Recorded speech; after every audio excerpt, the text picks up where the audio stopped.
समन्ता चक्रवालेषु अत्रा गच्छन्तु देवता स्वधम्मं मुनिराजस् सुनन्तु सग्गमोक्कदं धम्मश्रवणकालो अयं बदन्ता धम्मश्रवणकालो अयं बदन्ता धम्मश्रवणकालो अयं बदन्ता नमो तस् भगवतो अरहतो सम्मा सम्बुद्धस् नमो तस् भगवतो अरहतो सम्मा सम्बुद्धस् नमो तस् भगवतो अरहतो सम्मा सम्बुद्धस्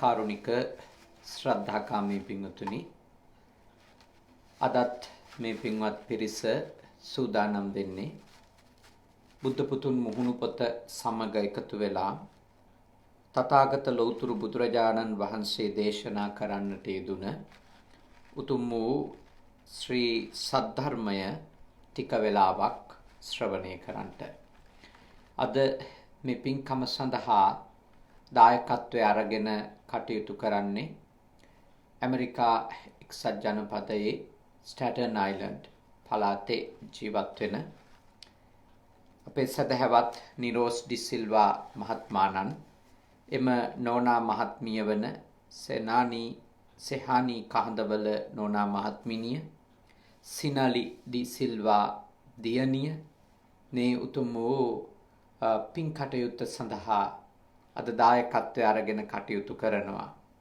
මූලික අරමුණ වන්නේ චන්ද්‍රලතා ඩිසිල්වා ආදරණීය මාතාවගේ ස්වාමි පුරුෂයාණන්. ඒ වගේම නිරෝස් ඩිසිල්වා පුතුණුවන් ඇතුළු දරුවන්ගේ ආදරණීය පියාණන් තෙමසකට පෙර අභාවයටපත් පුණ්‍යසිරි ඩිසිල්වා ආදරණීය පියාණන් වහන්සේට ඥාතීත්වය අනුව කල්පනා කරෝතින් මාමණ්ඩියට මුණුබුරු මිනිබිරියන්ගේ ආදරණීය සියට පින්පෙත් අනුමෝදන් කිරීම තමයි මේ උතුම් පින්කමේ මුඛ්‍ය පරමාර්ථය අරමුණ වෙන්නේ. අප රට තුල පවතින වසංගත තත්වයක් එක්ක එතුමන්ගේ මෙතුම් මාසයක් සපිරෙන තැන අපේ බෞද්ධ සිරිතට අනුව සිදු කරන පින් කටයුතු සිදු කර ගැනීම තරමක දුෂ්කරතාවයක් තිබෙන නිසා විශේෂයෙන්ම ඒ පවුලට එකතු වෙච්ච දියණිය නිරෝස් ඩිසිල්වා මැතිතුමාණන්ගේ ආදරණීය බිරිඳ ශහනි කහඳවල නෝනා මහත්මිය අපෙන් ඉල්ලා සිටියා තම ස්වාමි පුරුෂයාණන්ගේ පියාණන් වහන්සේට පින් අනුමෝදන් කිරීම සඳහා පුණ්‍යසිරි ඩිසිල්වා පියාණන්ට පින් දීම සඳහා සද්ධර්ම දේශනාවක් සිද්ධ කර දෙන්නට කියලා. බොහෝම ශ්‍රද්ධාවෙන් ගෞරවයෙන් තමයි එම මහත්මාණනුත් නෝනා මහත්මිනියත් ඒ වගේම ඒ දියණියත් ආදරණීය අම්මා මූලිකස්ථානයේ තියාගෙන චන්ද්‍රලතා ඩිසිල්වා මාතාව රක්වාන ප්‍රදේශයේ ලංකාවේ මූලිකස්ථානයේ තියාගෙන මේ උතුම් පින්කම සිද්ධ කරන්නේ. ඉතින් පොසොන් පොහොය ගත වෙලා දවසක් තමයි පිරුණේ.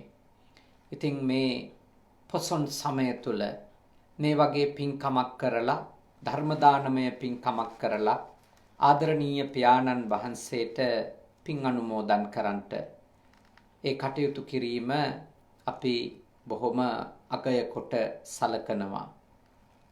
තාත්තෙකුගේ අභාවය දරුවෙකුට වේදනාවක්, සැමියෙකුගේ අභාවය බිරිඳකට වේදනාවක්, සියා කෙනෙකුගේ අභාවය සියා කෙරෙහි බැඳීමෙන් ඉන්න මුණුබුරු මිනිබිරියන්ට දුකක් වේදනාවක්.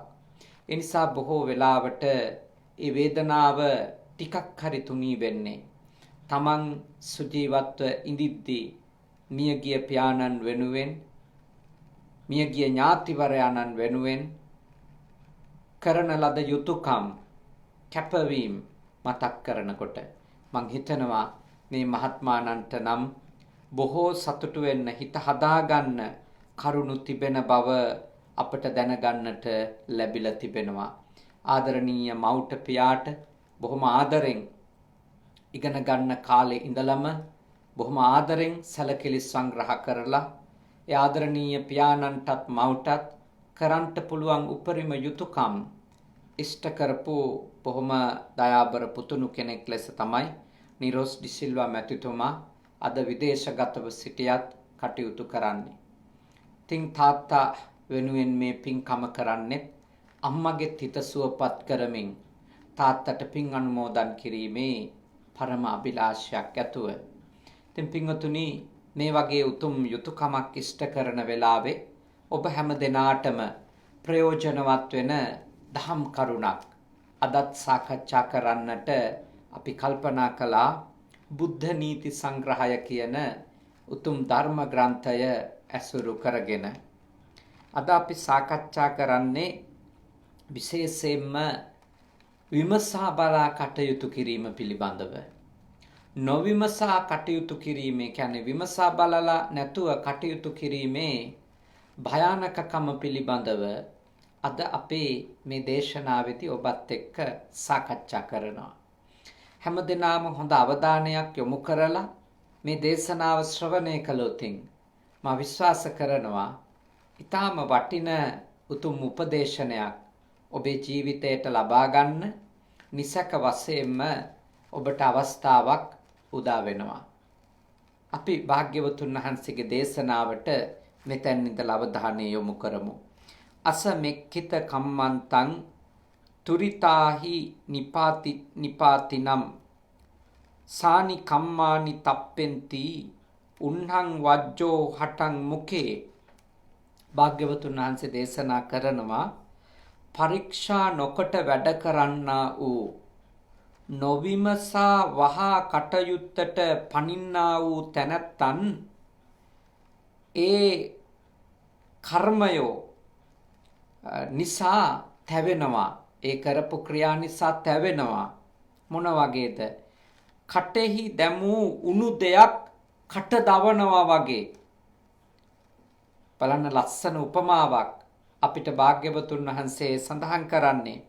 පරීක්ෂා නොකොට වැඩ කරන්නා වූ නොවිමසා වහා කටයුත්තට පනින්නා වූ තැනැත්තන් ඒ කටයුතු නිසා ඒ කරපු ක්‍රියා නිසා තැවෙනවා කියලා උන්වහන්සේ අපිට අවධාරණය කළ ලස්සනම උපමාවක්නේ.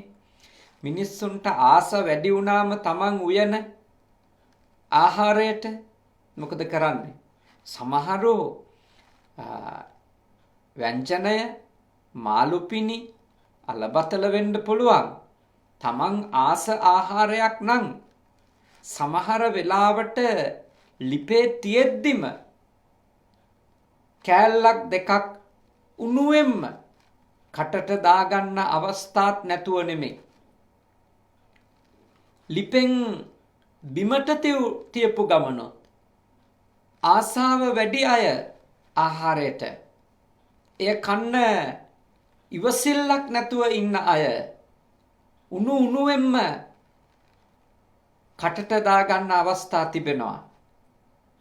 ඔබට ඒ වගේ අත්දැකීමක් තිබෙනවා නම් උණුවෙන් කටට දාගත්තු දෙයක් ආසාව වැඩිකමට ඉවසිල්ලක් නැතිකමට ඔබට අත්දැකීමක් ඇති.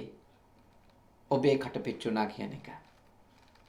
බිමට දාගන්නත් බැරුව, ගිල ගන්නත් බැරුව ටික වෙලාවක් ආසාව වැඩිකමට කටට දාගත්තු දේවල් නිසා ඔබ දුක් විඳ බව, ඔබ පීඩාවකට පත්වෙච්ච බව ඔබට සමහර කෙනෙකුට අත්දැකීම් විදියට ඇති. භාග්‍යවතුන් වහන්සේ දේශනා කරනවා අපි කලබල වෙලා කිසිදු විමසීමක් නැතුව කරන වැඩවල විපාකත්, කරන ක්‍රියාවල විපාකත් ඒ වගේ, ගන්න තීරණවල විපාකත් ඒ වගේ, කියන කතාවල විපාකත් ඒ වගේ. කිසි සොයා බැලීමක් නැතුව මොන තරම් කලබලෙන්නේ, මොන තරම් කලබලෙන් අපේ තීන්දු ගන්නවද? ලං කරගන්න, අයින් කරන්න, කියලා දාන්න කොච්චර කලබලද අපිටනේ. මම කලින් අවස්ථාවකත් මතක් කළා මේ ජපානයේ මා මේ වැඩ ඉන්න පළාත, මේ පළාතට කියන්නේ කනගවා දිස්ත්‍රික්කය. ෆුජිසවා කියන ගම. මේක ගමක්. මේ ගමේ තමයි මේ ෆුජි සුගත භාවනා මධ්‍යස්ථානයේ අලුතින් ඒ දායක කාරකාදීන් ආරම්භ කරලා නිවසක් මිලදී අරගෙන එය පන්සලක් බවට සේනාසනයක් බවට පත් කරලා අපේ සුදම්ම ස්වාමීන්ද්‍රයාණන් වහන්සේ මුල් කරලා මහා සංඝරත්නයට වඩින්ට කියලා ආරාධනා කරලා පූජා කළා. ඉතින් මේ රටේ තිබෙනවා සිරිතක්, මේ රටේ තිබෙනවා ක්‍රමයක්. යම් කිසි කෙනෙක් යම් ගමකට අලුතින් ආවොත් අනිවාර්යයෙන්ම ඒ ගමේ තිබෙන ගම් සභාව වගේ එකක්, ග්‍රාම සංවර්ධන සමිතියක් වගේ එකක් තියෙනවා. ඒකට ඇතුල් වෙන්න ඕන. ඒකේ සමාජිකත්වය ගන්න ඕන. ඉතින් මේ සේනාසනය ආරම්භ කරලා දැන් මාසයක් හමාරක් ගත වෙන නිසා අපේ සුදම්ම සායනහන්සේ දායක සභාවේ පින්වතුන්ලා කිහිප පොලක් ගිහිල්ලා ඒ සමිතියේ ඇත්තන්ට දැනුවත් කරා අපි මේ ගමට අලුතින් ඇවිල්ලා ඉන්නවා. අපි තේරවාදී බෞද්ධ භාවනා මධ්‍යස්ථානයක්. මෙහි වැඩ ඉන්නේ ස්වාමින් වහන්සේලා. මේ කරුණු කියලා මතක් කළා. ඔවුන් මුලින් ඒ කරුණු හොඳට අහන් ඉඳලා පසුව දැනුම් දෙන බව ඔවුන්ගේ අදහස කිව්වා. ඊට පස්සේ ඒ ප්‍රධාන නිලධාරීවරු මේ ගම්දැසියෝ එක්ක සාකච්ඡා කරලා තියෙනවා මේ සේනාසනය ගැන. හැබැයි ගම්දැසියෝ ඒ නිලධාරීන්ට දැනුවත් කරලා තිබෙනවා අපි කලබල වෙලා ඉක්මනින් මේ ආගමික සංවිධානයක් නිසා මේ සමිතියට බඳවා ගැනීම නොකළ යුතුයි. ඒකට අපි තව කාලයක් ගත යුතුයි කියලා. දැන් ඒ කාරණාව ඇහුවම අපිට ඇති වුණේ සතුටක්, තරහක් නෙමෙයි. ඒ මිනිස්සු කොච්චර බුද්ධිමත්දනේ. අපි වෙනම හැමේ පැහැයක් තියෙන පිරිසක්. මෙතන වැඩ සිටින මමත් මේ සේනාසනේ සේනාසනාධිකාරී සද්ධාවාස සායනහන්සේ අපි සාමාන්‍ය අය මේගොල්ලෝ දැකලා නැති සමහර වෙලාවට ඇඳුමක් සිවුරක් අපි පොරවන්නේ. හිස මුඩු කරලා වෙනස් ජීවිතයක් පේනවා. වෙනස් ගමන් රටාවක් පේනවා. මේ සියල්ල එක්ක ඔවුන්ට අපි ආගන්තුකයි. ඔවුන් විමසා බලන්නේ නැතුව කල් ගැනීමක් කරලා හොඳට සොයන්නේ බලන්නේ නැතුව ඔවුන් මොන හේතුවක් නිසාවත් අපි ඔවුන්ගේ සමිතියට බඳවා ගන්න කැමති උනේ නැහැ. ඒක කොච්චර බුද්ධිමත් තීරණයක්ද කියලා තේරුණාම, මොන තරම් බුද්ධිමත් හැසිරීමක්ද කියලා තේරුණාම අපිට ඇති උනේ පැහැදීමක්. අසතුටක් නෙමෙයි. මොකද මේ ගම්මැසියෝ අපිට යන්න කියලා නැහැ. මෙතන ඉන්න එක, අපි ඉන්න එක, වැඩ ඉන්න එක වදයක් කියලා අපිට කරදර කරන්න වෙල්ලත් නැහැ. ඒගොල්ලෝ මන් දන්නවා සිහිනුවණින් බොහොම කල්පනාවෙන් අපේ සේනාසනය එහි කටයුතු නිරීක්ෂණය කරමින් ඉන්නවා. අපේ හැසිරීම, අපි පින්කම් අවස්ථාවල හැසිරෙන හැටි, කතා කරන හැටි, උත්සව අවස්ථාවල කටයුතු කරන හැටි, අසල්වාසීන්ට කරදරකාරීද, මේ හැම දෙයක්ම බොහොම නිහඬ නිරීක්ෂණයක ඉන්න බව අපට පේනවා. අපි දැක්කම බොහොම ගෞරවයෙන් හිස නමලා කතා කරනවා. කවුරුත් කොන්නිචිවා කියනවා, ආයුබෝවන් කියනවානේ. ඒ ඔවුන්ගේ බසින් ගරු කරනවා. ඒ ඔක්කොම තියෙනවා. හැබැයි තාම අපිව බාරගෙන නැහැ. ඒ සමිතියට සම්බන්ධ කරගෙන නැහැ. කොච්චර බුද්ධිමත්දනේ. කොච්චර විමසන සුළු ගතියක්දනේ. නුවණින් විමසා බලලා සොයලා බලලා විමසිලිමත් වෙලා මිසක අපි ගැන යම් දැනුමක් ඇති වුණාම මිසක අපි ඔවුන්ගේ සමිතියට බඳ ගන්නේ නැති බව නම් ඔවුන් අපිට ඍජුවම පැහැදිලි කරලා තියෙනවා. මේ භාග්‍යවතුන් වහන්සේ කියපු දෙයක් නේ. මොකද උණු බත් ගුලි කටේ දා ගන්නවා වගේ, උණු මාළු කෑලි කටේ දා ගන්නවා වගේ, උණු අලබතල කෑලි කටේ උබා ගන්නවා වගේ, ආසාව වැඩිකමට හදපු චිකන් කරි එකේ කෑල්ලක් උණුවෙම කටේ දා ගන්නවා වගේ මේ මිනිස්සු සූදානම් නැහැ අපිව ඔවුන්ගේ සමිති සමාගම් වලට ගැට ගහ ගන්න. මොකද අර වගේ කෑමක් උණුවෙම කටේ දාගත්තොත් ආසාව වැඩි වෙලා, පැහැදීම වැඩි වෙලා, කැමැත්ත වැඩි වෙලා මොකද්ද වෙන්නේ?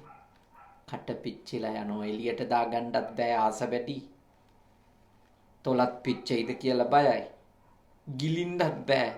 ඔක්කොම උගුරෙන් පහලට පිච්චිලා යයිද කියලා බයයි. බුදුරජාණන් වහන්සේ දේශනා කළා නුවණින් විමසා බලන්නේ නැතුව කටයුතු කරන එකත්, කලබලයට ආසාවට දේවල් වලට පැනලා තීරණ ගන්න එකත් හරියට මොන වගේද? ආහාරයක් උණුවෙන් කටේ දාගෙන ඒකෙන් පිච්චෙන, දැවෙන, තැවෙන මිනිස්සෙකුගේ ස්වභාවය වගේ කියලා. ආසාවට විවාහ වෙච්ච අයට මේ කතාව හොඳටම තේරෙනවා ඇති.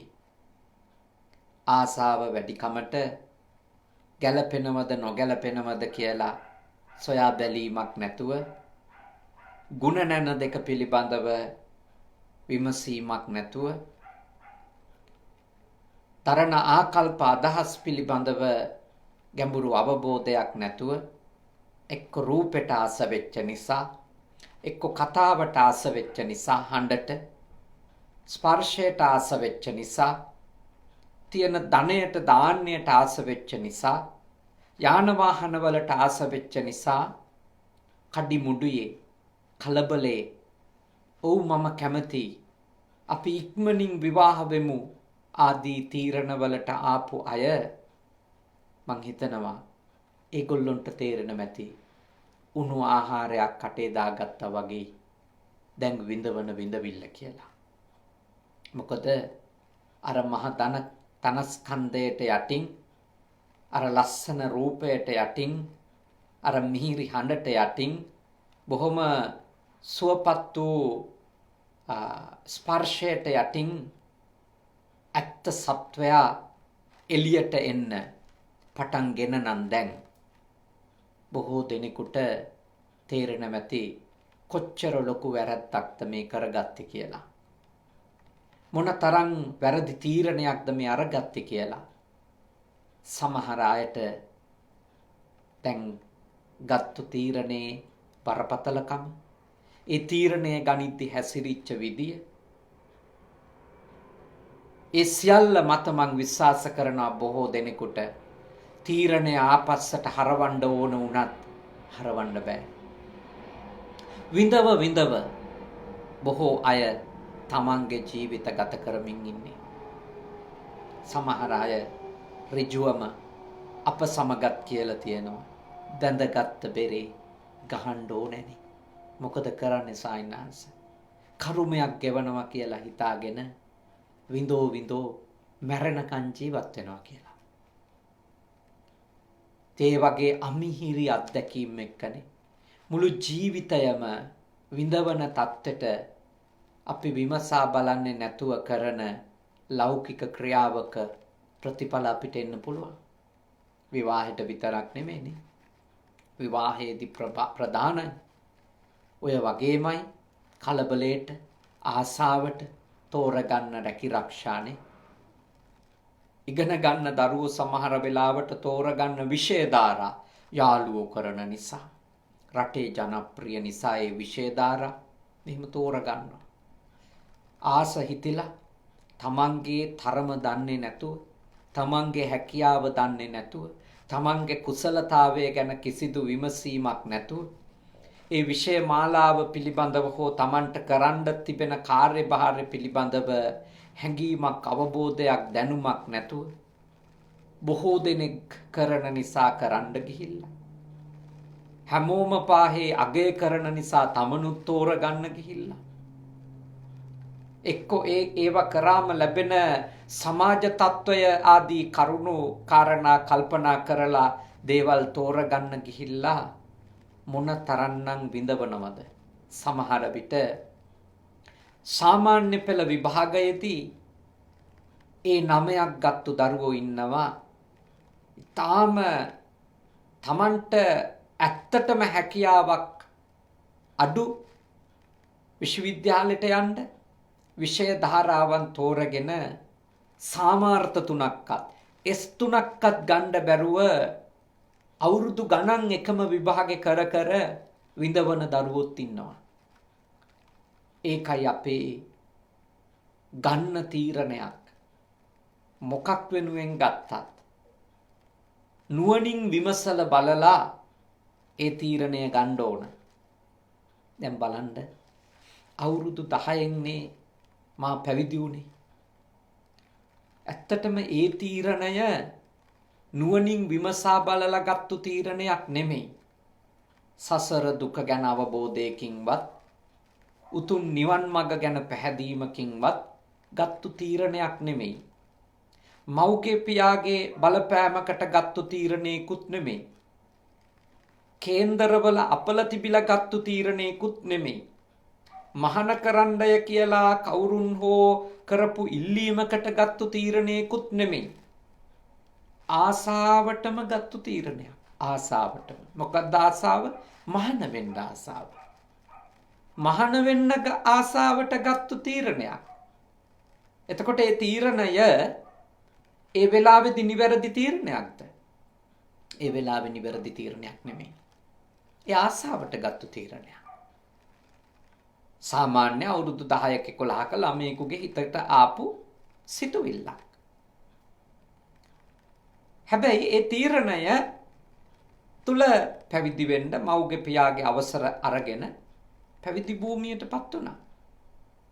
තවත් වසර 10කට පස්සේ මට අවස්ථාවක් ලැබුණා පුංචි කාලේ මහණ වුණාට. මොකක්ද අවස්ථාව? දිගටම පැවිද්දෙක් විදියට ඉන්නවද නැත්නම් ඒ අතහරිනවද? එහෙම අවස්ථාවක් තියෙනවා. ළමා කාලේ අනවබෝධයෙන් තීරණයක් ගන්න පුළුවන් ආසාවට. මම නම් හිතන්නේ මගේ සංසාර පුරුද්දකට කියලා, පුහුණුවකට කියලා ගත්තු තීරණයක් වුණාට මට අවකාශයක් හම්බ වෙනවා. මේ ශාසනයට ඇතුල් වෙන ඕනම කෙනෙකුට අවකාශයක් හම්බ වෙනවා. උපසම්පදාවටපත් වෙන්න කලින් ඕනනම් උපවැදි වෙන්න, සිවුරු අත්හරින්න. මොකද මේ වෙලාවේ උපසම්පදා කරන්න කලින් අර මහාන කරපු දවසේ පොරොප්පු සිවුරු අයින් කරනවා. අයින් කරලා පන්සිල් දෙනවා. ඊට පස්සේ තමයි අපි කැමතිනම් බුද්ධිමත්ව හිතලා මතලා තීරණයක් ගන්න පුළුවන්. ගිහියෙක් විදියට එතනින් පස්සේ ජීවත් වෙනවද නැත්නම් අඛණ්ඩව මේ ශාසනික කටයුතු වලම මේ ආධ්‍යාත්මික ගමනටම අඛණ්ඩව යෙදෙනවද කියලා බලන්න. ළමයෙක් විදියට ආසාවට ගන්න තීරණයක් වුණත් උපසම්පදාවේදී නැවත විමසා බැලීමකට, නැවත විග්‍රහයකට යන්න නිදහසක් තථාගතයන් වහන්සේ දීලා තියෙනවා. ඒ ඇයි?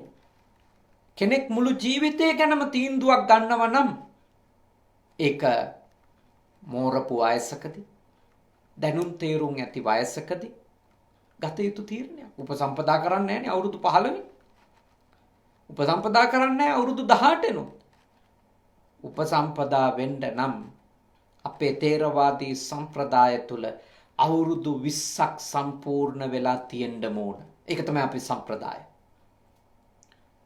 උපතේ ඉඳලා 20 අවුරුද්දක් සම්පූර්ණ වෙන්න ඕන. මොකද දෙයක් නුවණින් විමසලා බලලා තීන්දුවක් ගන්න පුළුවන් වයසට එනකන් සාමණේර නමක් විදියට ධර්මය ඉගෙන ගන්නවා, පුහුණු වෙනවා. සාමාන්‍ය මේ ශාසනයේ ස්ථාවර වෙච්ච පැවිද්දෙක් විදියට නෙමෙයි. සාමාන්‍ය පැවිදි කෘත්‍ය කරගෙන යන්න පුළුවන්. හැබැයි ස්ථාවර පැවිද්දෙක් බවට කෙනෙකුපත් වෙන්නේ උපසම්පදාව එක්ක. එය ලබා ගන්නට නම් එයා මෝරපු වයසට එන්න ඕන. අවුරුදු 20ක් වෙන්න ඕන. අවුරුදු 20 දී උපසම්පදා වුණා. අපේ තේරවාදී ධර්ම විනය සම්ප්‍රදායට අනුව උපසම්පදාවෙනුත් අවුරුදු 10ක් ගත වෙනකන් ශිෂ්‍යයෝ පැවිදි කිරීමක් කරන්නේ නැහැ. මේ අපේ සම්ප්‍රදායේ තියෙන ක්‍රමය. දැන් මම වුණත් මගේ පළවෙනි ශිෂ්‍ය නම පැවිදි කරනකොට උපසම්පදා කර ගන්නකොට මට අවුරුදු 32ක්. ඒ කියන්නේ උපසම්පදා වෙලා අවුරුදු 12ක් ගත වුණා. එතකන් පැවිදි කිරීම, උපසම්පදා කිරීම ඒ කටයුතු වලට ගියේ නැහැ. ඇයි? මම ශාසනය තුල ස්ථවිර භාවය තහවුරු කරගන්න ඕන. ස්ථවිර භාවය. ඒ කියන්නේ තවත් මැචුවර්ඩ් වෙන්න ඕන කියන එක නෙමෙයි. මහාන වෙලා හරි උපසම්පදා වුණා කියලා ඊට පහුවෙනිදම ගෝලෙව මහාන කරන එක අපේ සම්ප්‍රදාය නෙමෙයි. අපේ සම්ප්‍රදායේ යෝජනා කරන්නේ ඒවටත් කාලයක් තියෙනවා. ගෝලයෙක් මහාන කරනවා කියන එක, ශිෂ්‍යයෙක් හදන්න තීරණයක් ගන්නවා කියන එක බරපතල තීරණයක්. එවැනි තීරණයක් ගන්න ගොඩක් නුවණින් විමසා බලන්න ඕන. හිතුමනාපෙට දරුවෙක් පැවිදි කරගෙන කටයුතු කරන්න බෑ. දරුවගේ ආරක්ෂාව, සෞඛ්‍ය, අධ්‍යාපනය, ඒ දරුවට අවශ්‍ය කරන රැකවරණය, දයාව, කරුණාව, ළමා මනස තේරුම් ගැනීමේ හැකියාව, දරුවෙකු විදියට එයා රැකීමේ, පෝෂණය කරලා බලා කියා ගැනීමේ හැකියාව, ඊට අදාළ පරිණතකම මේ සියල්ල එන්න ඕන. එහෙම ඉන්නේ නැතුව ශිෂ්‍යානුශිෂ්‍ය පරම්පරාවක් ගොඩනැගීම අපේ තේරවාදී සම්ප්‍රදායික ශාසන සම්ප්‍රදාය තුල නම් ඇත්ත වශයෙන්ම නැහැ. මම හිතනවා මගේ ශිෂ්‍ය නමල එක්කත් කියලා තියෙනවා මම.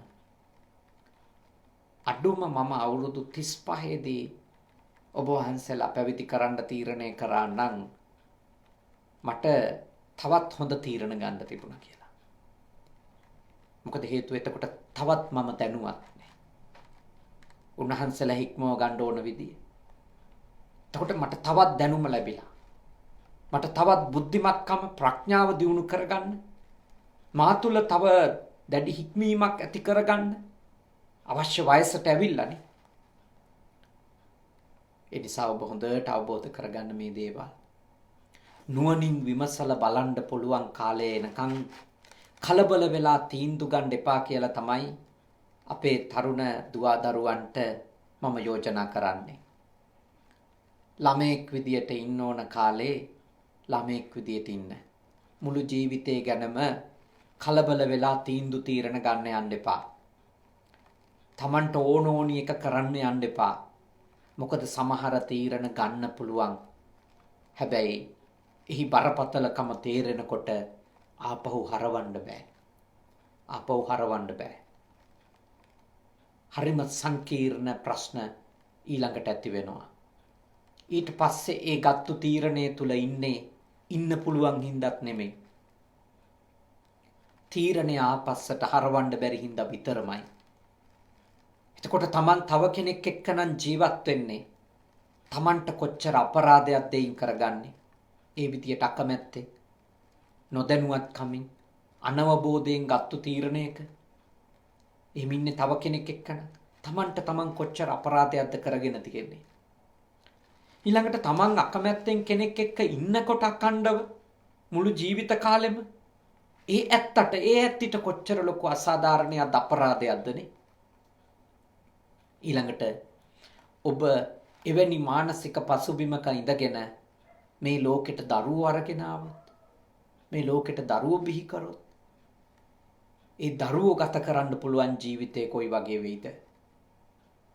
ඒ නිසා අපි හැම දෙයක් ගැනම ඔබ ලෞකික ජීවිතේ ගත කරද්දී විශේෂයෙන් හැම දෙයක් ගැනම ගොඩාක් නුවණින් විමසලා බලන්න ඕන. හොඳට හිතලා මතලා තීරණ ගන්න ඕන. කලබල වෙලා ආසාවට, තරහට, වෛරයට තීරණ ගන්න අය වෙන්න එපා. බුදුරජාණන් වහන්සේ දේශනා කරන්නේ ඒක හරියට උණු ආහාරයක් කටේ දා ගන්නවා වගේ. රශ්මිය සහිත බීමක් කටට ගන්නවා වගේ. කට ඇතුළ පිච්චෙනවා. ආසාවට ගත්තු නිසා විසික් කර ගන්නත් බෑ. ගිල ගන්නත් බෑ. විඳෝනවා.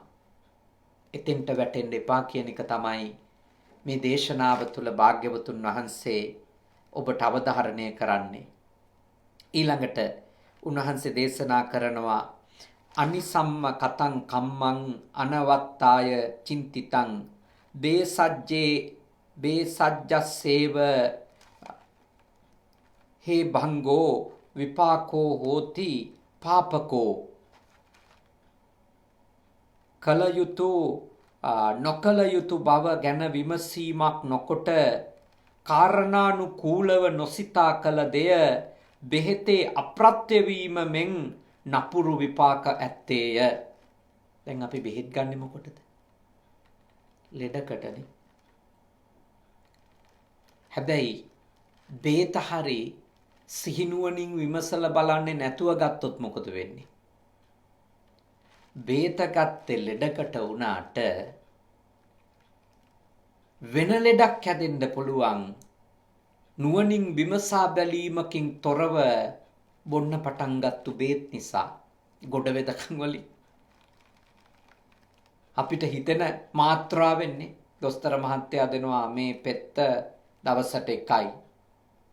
අපිට එනවා තදියමක් ඉක්මනට ලෙඩේ අඩු කරගන්න. ඉතින් අපි දෙකක් බොනවා. සමහර වෙලාවට ඔන්න කමන්නේ තව එකක්ම බොනවා කියලා තුනක්ම බොනවා. මොකද වෙන්නේ?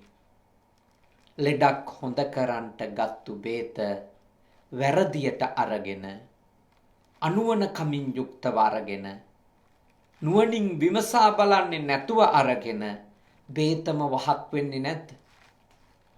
බේතම විසක් වෙන්නේ නැද්ද? හොඳට තේරුම් ගන්න. භාග්‍යවතුන් වහන්සේ දේශනා කරනවා නුවණින් විමසා බලන්නේ නැතුව බොන බේතත් වහක් වෙනවා. විසක් වෙනවා. මුළු ජීවිතයම විනාශ වෙලා යන්න ඒක හේතුවක් වෙන්න පුළුවන්. ඒ වගේම තමයි මේක කල යුතුයද මේක නොකල යුතුයද කියලා හොඳට නුවණින් විමසා බලන්නේ නැතුව කරුණු කාරණා ගැන හරි තක්සේරුවක් නැතුව කරන දේවල් වල විපාක දෙයක් නොකර හිටියට වඩා භයානකයි. දෙයක් නොකර හිටියට වඩා භයානකයි. එහෙම අනුවන කමින් යුක්තව කරුණු කාරණා විමසා බැලීමකින් තොරව ගනු ලබන තීරණවල විපාක පැත්ත. එනිසා මා ඔබට මෙත් සිතින් කරුණාවෙන් යෝජනා කරනවා. ඔබේ ශාස්ත්‍රවරයා නම් ගෞතම බුදු පියාණන් වහන්සේ ඔබ කෙරෙහි ආදරයෙන්, ඔබ කෙරෙහි කරුණාවෙන්, ඔබ කෙරෙහි අසීමිත අනුකම්පාවෙන්මයි මේ දේශනා සිද්ධ කළා තියෙන්නේ. සමහර කෙනෙකුට හිතෙනවා ඇති මේ දේශනා අහන් ඉන්නකොට අනේ මගේ තරුණ කාලේ මේ දේශනා ඇහුණනම් අද මම මෙතනට වැටෙන්නේ නෑනේ කියලා. අද මට මෙහෙම වෙන්නේ නෑනේ කියලා. ඔව්. සමහර දේවල් අපිට ලැබෙන්නේ කල්ගත වෙලා. හැබැයි කල්ගත වෙලා හරි පහු වෙලා හරි දෙය ලැබුණොත් ඒ දෙය අපි ගන්න ඕන. එතනින් එහාට ගෙවන ජීවිතයට හරි අපි ඒ දෙය ප්‍රයෝජනයට අරගෙන පැරණි අනුවනකම් නැවත නොකර ඉන්න අදිෂ්ඨාන කරන්න ඕන. නුවණින් විමසලා බලන්නේ නැතුව කරපු අනුවන වැඩ තියෙනවා අපි කාගේ ජීවිතේ. මටත් තියෙනවා එහෙම ඒවා. ඔබටත් තියෙනවා. අපි මේ දහම් කරුණු ඉගෙන ගන්න මේ උතුම් දැනුම මේ තථාගත ලෞතුරු බුදුරජාණන් වහන්සේගේ ප්‍රත්‍යක්ෂ ඥාණයෙන් අවබෝධ කරපු ඒ උතුම් දැනුම උතුම් අවබෝධය උතුම් ධර්මය දැන් අපිට ඉගෙන ගන්නට ලැබිලා තිබෙනවා. අහන්නට ලැබිලා තිබෙනවා. මේ ධර්මය අහා අපි කරන්න ඕනේ මොකක්ද? අපේ ජීවිත අර පැරණි වැටුණු තැන්වලට වැටෙන්න නොදී නිවැරදි පාරට අරගෙන එන එක. අපේ අර පැරණි කියමන් තියෙන්නේ නේද? රෑ වැටුණු වලේ දවල් වැටෙන්න බෑ. ඒ වගේ එකක් නේ තියෙන්නේ. ඒ කියන්නේ එක තේරුම් ගත්තට පස්සේ හොඳටම S2 පේනකොට එතෙන්ට ඇද වැටෙන්න ඕන නෑ. එතෙන්ට ඇද වැටෙන්න ඕන නෑ.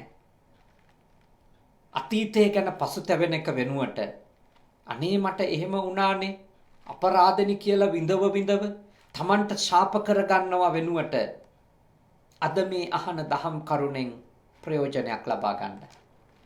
ඔබට පුළුවන් ඔබේ ජීවිතය ගොඩනගා ගන්න. ඔබට පුළුවන් අලුතින් ඔබගේ ජීවිතය ගමන් කරන දිශානතිය වෙනස් කරන්න.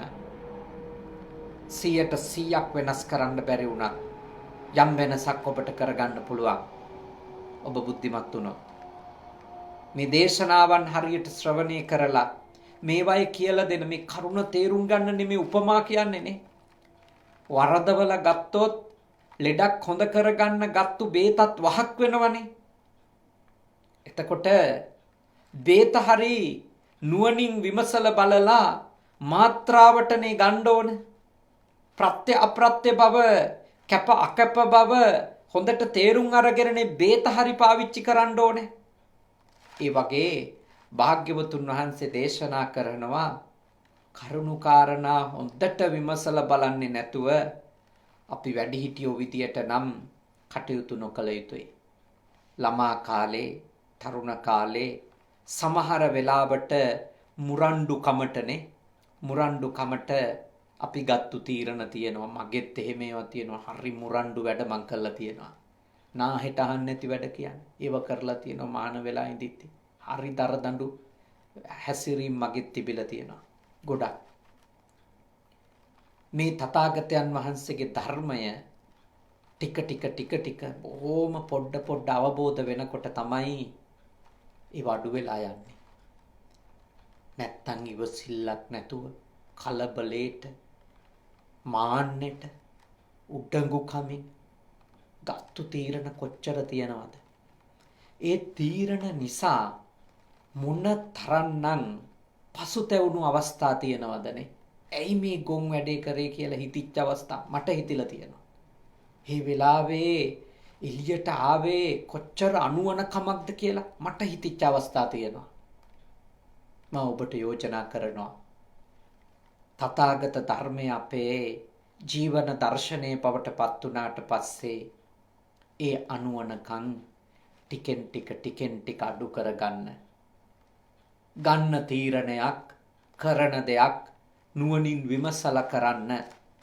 හොඳ දැනුවත්කමකින් කරන්න. තුන්කල් බලන්නම බැරි වුණත් ටිකක් දුර දිග බලලා කරන්න අපිට අවකාශය උදා වෙනවා.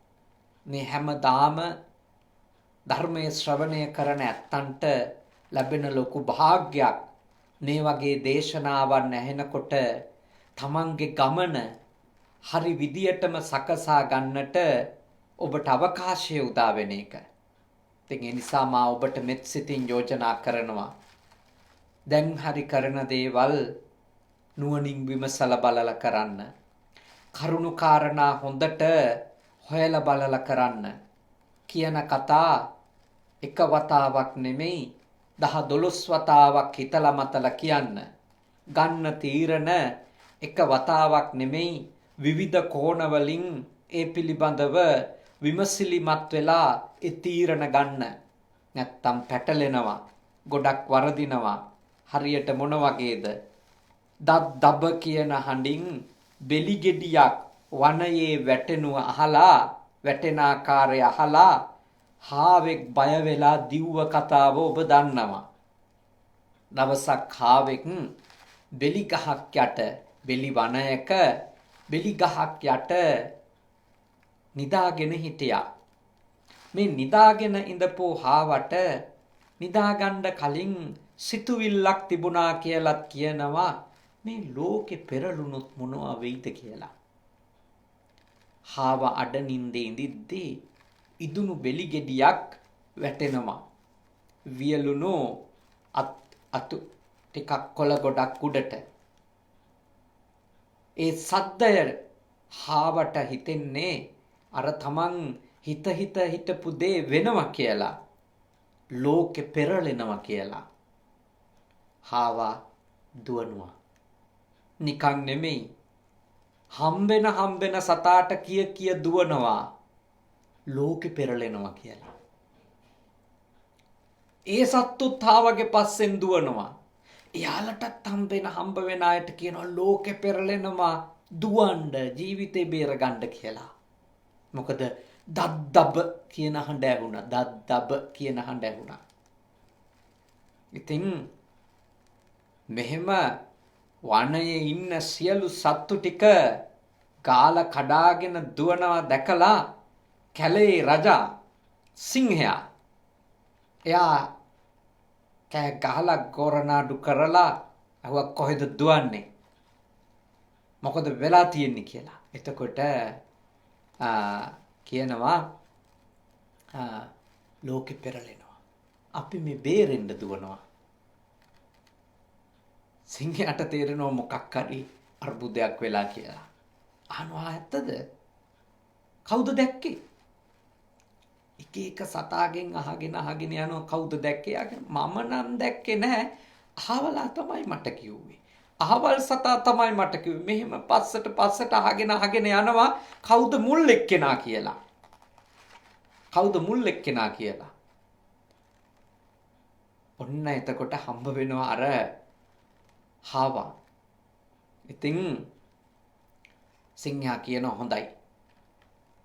නුඹ ඔය ලෝකෙ පෙරලෙන තැන දැක්ක තැනට ඇහුණු තැනට යමු. කිල්ල බලනකොට සිංහයාට පැහැදිලි වෙනවා මොකද වෙලා තියෙන්නේ කියලා. හොඳට සුවඳ හමන ඉදුණු බෙලි ගෙඩියක් වැටිලා තියෙනවා. ඒ අනුවණකම පහදලා දෙනවා. ඒ වගේම කරන දෙයක් කිව්ව පමණින්ම ඇහුණු පමණින්ම කලබල වෙලා තීරණ ගන්නෙ නැතුව කල යුතු ආකාරය ගැන විමසා බලා කටයුතු කර යුතු ආකාරය ගැන ඒ කතාවේ සිංහයා සත්තුන්ටත් අපිටත් උපදේශනයක් ලබා දෙනවා. මේ දද්දබ ජාතකය ඔබට මට පුදුම වටින ලස්සන පණිවුඩයක් ලබලා දෙනවා. නුවණින් විමසලා බලලා වැඩ කරේ නැතොත් අර දද්දබ කියන හඬින් බෙලිගෙඩියක් වැටෙන හඬ අහලා ලෝකෙ පෙරලෙනවා කියලා හිතාගෙන කටයුතු කරන සත්තු ටිකක් වගේ තමයි අපේ කටයුතුත්. ඇත්ත වශයෙන්ම කියනවා නම් ලංකාවේ මිනිස්සු නම් පුංචි කාලේ ඉඳලම දද්දබ ජාතකයේ බෙලිගෙඩිය වැටුණු කතාව අහලා තිබුණත් ඒක තේරුම් ගන්න බවක් නම් පේන්න නෑ. එක කාලෙට කන ලනුතොගේ හැටි දැක්කට පස්සේදී තාම දද්දබ ජාතකයේ තියා සමහර අයට මොලේ කියලා කලඳක්වත් ලොකු ඔලු ගෙඩිය අස්සේ තියේද කියලා ප්‍රශ්න එනවා. මොකද එච්චරටම තීරණ ගන්නකොට හිතා බැලීමක් දුරදිග බැලීමක් නැහැ. වැඩිපුරම ඇහෙන එක ඇත්තයි කියලා හිතනවා. වැඩිපුරම පේන එක සත්‍යයි කියලා හිතනවා. අද මේ අලුත් ලෝකේ ඔබ හොඳට මතක තියාගන්න ඕන බොරුවක් මේ සෝෂල් මීඩියා වලිනුත් අනිකුත් විද්‍යුත් මාධ්‍ය තුලිනුත් පත්තර තුලිනුත් අවස්ථා වැඩි ගාණක් එක දිගට කිව්වෝතින් ඒක බහුතරයක් මිනිස්සු පිළිගන්න තරම් අනුවණයෝ. ලංකාවේ විතරක් නෙමෙයි ලෝකෙ බොහෝ මිනිස්සු හැසිරෙන්නේ මේ සෝෂල් මීඩියා වල තිබෙන දේවල් පරම සත්‍ය ලෙස අරගෙන. ඊළඟට මේවායේ පළ වෙන විකාශනය වෙන දේවල් වගේම මාධ්‍ය තුල අනිකුත් විද්‍යුත් මාධ්‍ය තුල පළ වෙන දේවල් පරම සත්‍ය ලෙස අරගෙන අනුවන විදියට කතා කරන, අනුවන විදියට තීන්දුව තීරණ ගන්න, අනුවන විදියට හැසිරෙන අය බොහොමයක් අපි මේ ලෝකය තුල දකිනවා. මම ඔබට මෙත් සිතින් යෝජනා කරනවා පුංචි කාලෙදිම ඉගෙනගත්තු බෙලිගෙඩිය වැටුණු හඬින් කලබල වෙච්ච හාවාගේ කතාව බොහෝ දේවල් ගැන නිගමන දෙන්න කලින් නැවත මතක් කරගන්න. මම මේ නිගමන දෙන්නේ, මම මේ අන්තිම තීරණය දෙන්න යන්නේ නුවණින් විමසලා බලලද, කරුණු කාරණා දැනගෙනද, නැත්තම් කවුරු හරි කියූ පළියටද, වැඩි පිරිසක් පිළිගන්න නිසාමද හිතන මතන જાතියක් බවට අපිපත් වෙන්න ඕන. හිතන්නේ මතන්නේ නැති, බුද්ධිමත්ව විමසන්නේ නැති, තර්ක කරන්නේ නැති ඕනම එකක් අපි කියන්නේ ගෙඩි පිටින් ගිලින ඕනම දෙයක් කියූ පමණින්ම පුද්ගලයෝ මත වෙන කාරණා මත විශ්වාස කරන මිනිස්සුන්ගෙන් නම් ශ්‍රී ලාංකිකයස් සැදිලා තියෙන්නේ.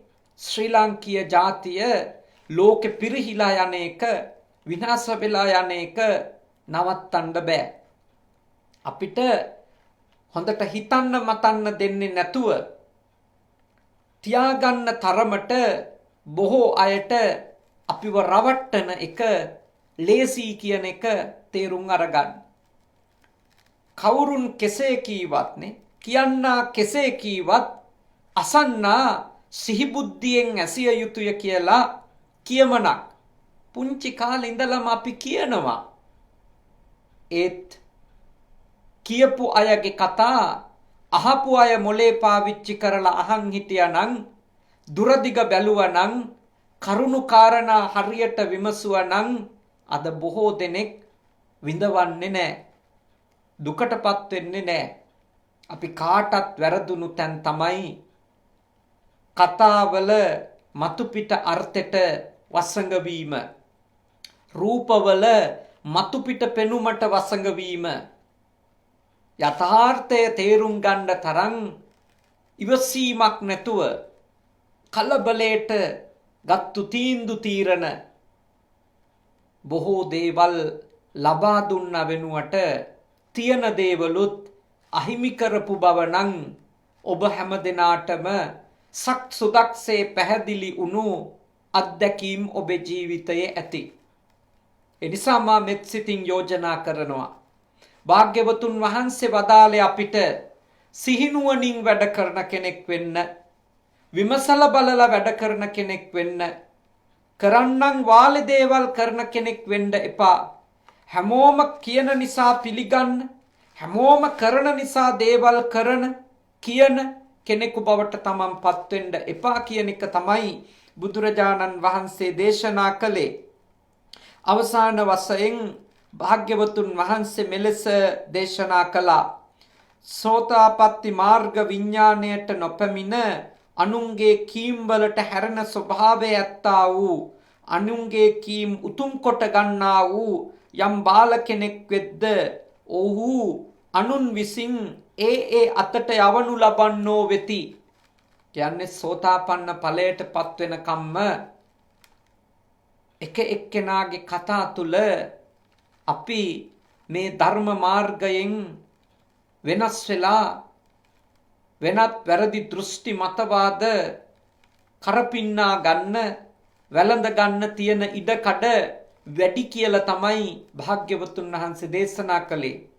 තහවුරු වෙච්ච ශ්‍රද්ධාවක් නැත්තම්, ස්ථාවර කරගත්තු සම්මා දිට්ඨියක් නැත්තම් ඒ උතුම් සෝතාපන්න ඵලයටපත් නොවි ඉන්න තාක්කල් අපි ගොඩක් පරිස්සමින් ඉන්න ඕන. ඒ ඇයි කියනවා නම් ඕනම කෙනෙකුට අපිව රවටන්න, අපිව මුලා කරන්න මේ භවයට විතරක් නෙමෙයි මුළු සසරටම අපි මුලා වූවෙකු බවට පත් කරන්න උපායශීලී කෙනෙකුට, කපටි කෙනෙකුට අවස්ථාව තියෙනවා. ඒ නිසා ඔබත් මමත් වහවහ වීර්ය කළ යුත්තේ උතුම් ධර්මඥානය තව තවත් දියුණු කර ගනිමින්, ඒ උතුම් වූ සිටීමේ විමසීමේ ගුණය තව තවත් දියුණු කර ගනිමින් වහවහ උතුම් සෝතාපන්න ඵලයට පත්වීමට, එය ගිහි ගෙදර හිටියත් පැවිදි භූමියේ හිටියත් ඒ ධර්මඥානය දියුණු කරගන්න කෙනාට ලබා ගත හැකි ඵලයක් ලෙස දේශනාවේ සඳහන් කෙරෙන්නේ. ඉතින් අපි හැමදෙනාම, මමත් ඔබත් ඒ සඳහා වීර්ය කරන අය. අපි හැමෝම අකණ්ඩ වීර්යයකින් ධර්මය අවබෝධ කරගනිමින් ප්‍රඥාව දියුණු කරගන්නට උත්සාහ කළ යුතු වෙනවා. නුවණ දියුණු කරගන්න තරමටයි අපි දුකින් නිදහස් වෙන කාලය කෙටි වෙන්නේ. ඒ සඳහා යන ගමන දුර අඩු වෙන්නේ. ඉතින් ඒ නිසා අද මේ දේශනාවේදී මා ඔබට මෙත් සිතින් යෝජනා කළේ බුද්ධ නීති සංග්‍රහය තුල සංග්‍රහ කරනු ලැබූ වටින තථාගත භාෂිත කීපයක්. ඒ අසුරු කරගෙන ඔයත් හොඳට මේ දේශනාව ශ්‍රවණය කළා. වටින දහම් කරුණු කීපයක්ම ශ්‍රවණය කරමින් අවබෝධ කරගත්තා. කරන දෙයක් නුවණින් විමසලා බලලා කරන්න ඕන විදිය, එහෙම කරේ නැතොත් වෙන්න පුළුවන් හානිය දද්දබ ජාතකය ඇසුරු කරගෙනත් වෙනත් උපමා ඇසුරු කරගෙනත් ඔබ හොඳට අවබෝධ කරගත්තා. අද දවසේ මේ උතුම් වූ ධර්ම දානමය පින්කම සිද්ධ කරන්නට යෙදුනේ රක්වාන ප්‍රදේශයේ ජීවත්ව ඉඳලා මීට 3 මාසයකට කලින් අභාවයට පත්වන්නට යෙදුන පුණ්‍යසිරි ඩි සිල්වා ආදරණීය පියාණන් වහන්සේට ඇමරිකාවේ ස්ටැටන් අයිලන්ඩ් නිව්යෝක් පළාතේ ජීවත් වෙන නිරෝෂ් ඩි සිල්වා පුතුණුවන් ඇතුළු කොට පවුලේ දුවා දරුවන්ගේ ආදරණීය පියාණන්ට සුජීවත්ව සිටින ආදරණීය මෞතුමිය වන චන්ද්‍රලතා ඩි සිල්වා මාතාව ඇතුළු සියලු දෙනාගේම නමින් මිය ගිය ඒ පියාණන්ට, ස්වාමි පුරුෂයාණන්ට, ඥාතිවරයාණන්ට පින් අනුමෝදන් කරන්ටයි. තින් රැස් කරගත්ත සියලුම පින් කුසල් එතුමන් අනුමෝදන් වෙත්වා. බණ අහලා ඔබ ලබපු පින කුසලයද එතුමන්ට අනුමෝදන් කරමු. එතුමන් මේ පින් අනුමෝදන් වී සුවපත් වෙත්වා, සැපවත් වෙත්වා, දුකින් මිදෙත්වා. ඔබේ සියලුම ඥාති හිත මිත්‍රාදීන්ද මේ පින් අනුමෝදන් වී සුවපත් වෙත්වා, සැපවත් වෙත්වා, දුකින් මිදෙත්වා. ඉක්මන් භවයකදී උතුම් අමා මහ නිර්වාණ ධර්මයම අවබෝධ කරගන්නට ඒ පියාණන් වහන්සේ ඇතුළු මියගිය සියලු දෙනාටත්, මේ වසංගතය නිසා මියගිය සියලු දෙනාටත් මේ පින් කුසල් පාරමී ධර්ම වේවා. සාදු සාදු සාදු. ඒ වගේම දෙවියෝ මේ පින් අනුමෝදන් වෙත්වා. දෙවියන්ගේ ආශිර්වාදය, ආරක්ෂාව, බල්ම ශක්තිය විශේෂයෙන්ම චන්ද්‍රලතා ඩි සිල්වා ආදරණීය මෞතුමියට ලැබේවා. එතුමිය නිදුක් වේවා, නිරෝගී වේවා, සුවපත් වේවා. මේ පින්කම සිද්ධ කරන් කැප වුණු ඒ නිරෝස් ඩි සිල්වා පුතුණුවන්, එම නෝනා මහත්මිය, එතුමිය තමයි ඇමරිකාවේ ඉඳලා වෙලාවල් අතර ලොකු පරතරයක් තිබුණත් අපව බොහොම දුෂ්කරව වරින් වර සම්බන්ධ කරගෙන බොහෝම ගෞරවයෙන් ඉල්ලීම කළේ තමන්ගේ මාමණ්ඩියට ස්වාමි පුරුෂයාණන්ගේ පියාණන් වෙනුවෙන් මේ පින්කම කරලා දෙන්න ස්වාමීන් වහන්සේ කියලා. එතකොට ඒ එතුමියලා ඇතුළු ඒ පුංචි දියණියටත් සියලුම දෙනාටත් සියලු දෙවියන්ගේ ආශිර්වාද වේවා. බණහපු ඔබටත් සියලු දෙවියන්ගේ ආශිර්වාද වේවා. වසංගත තත්වය ලක්දිවින් මෙන්ම මුළු ලෝකයෙන්ම ඉක්මනින්ම දුරින් දුර වේවා. සියලු දෙනාටම නිදුක් සම්පන්න නිරෝගී සම්පන්න සුවපත් ජීවිතයක්ම උදා වේවා. දෙවියෝද මේ පින් අනුමෝදන් වීමෙන් උතුම් අමා මහ නිවනම අවබෝධ කර ගනිත්වා. සාදු සාදු සාදු. අවසාන වශයෙන් ඔබ අප හැම දෙනාටම දෙවි දේවතාවුන්ට මියගිය සියලුම ඥාති හිත මිත්‍රාදීන්ට මේ පින් කුසල් පාරමී වේවා. උපදින හැම භවයකම සත්පුරුෂ ඇසුර ලැබේවා. කල්යාණ මිත්‍ර ඇසුර ලැබේවා. ශ්‍රී සද්ධර්මයේම ඇසේවා. ධර්මානුධර්ම ප්‍රතිපත්ති පූර්ණේ කරගෙන ඉක්මන් භවයකදී නිවන් දකින්නට අද ඇහුම්කම් දීපු දේශනාවද උපනිශ්‍රය ධර්මයක් වේවා. සාදු සාදු සාදු. දෙවියන්ට පින් අනුමෝදන් කරමු. ආකාසට්ටා ච බුම්මට්ටා දේවා නාග මහිද්దికා පුඤ්ඤන්තං අනුමෝදිත්වා චිරන් රක්칸තු ශාසනං. ආකාසට්ටා ච බුම්මට්ටා දේවා නාග මහිද්దికා පුඤ්ඤන්තං අනුමෝදිත්වා චිරන් රක්칸තු දේශනං. ආකාසට්ටා ච බුම්මට්ටා දේවා නාග මහිද්దికා පුඤ්ඤන්තං අනුමෝදිත්වා චිරං රක්칸තු මම් පරන්ති තී. ඔබ හැම දිනම නිදුක් වෙත්වා, නිරෝගී වෙත්වා, සුවපත් වෙත්වා. සාදු සාදු සාදු.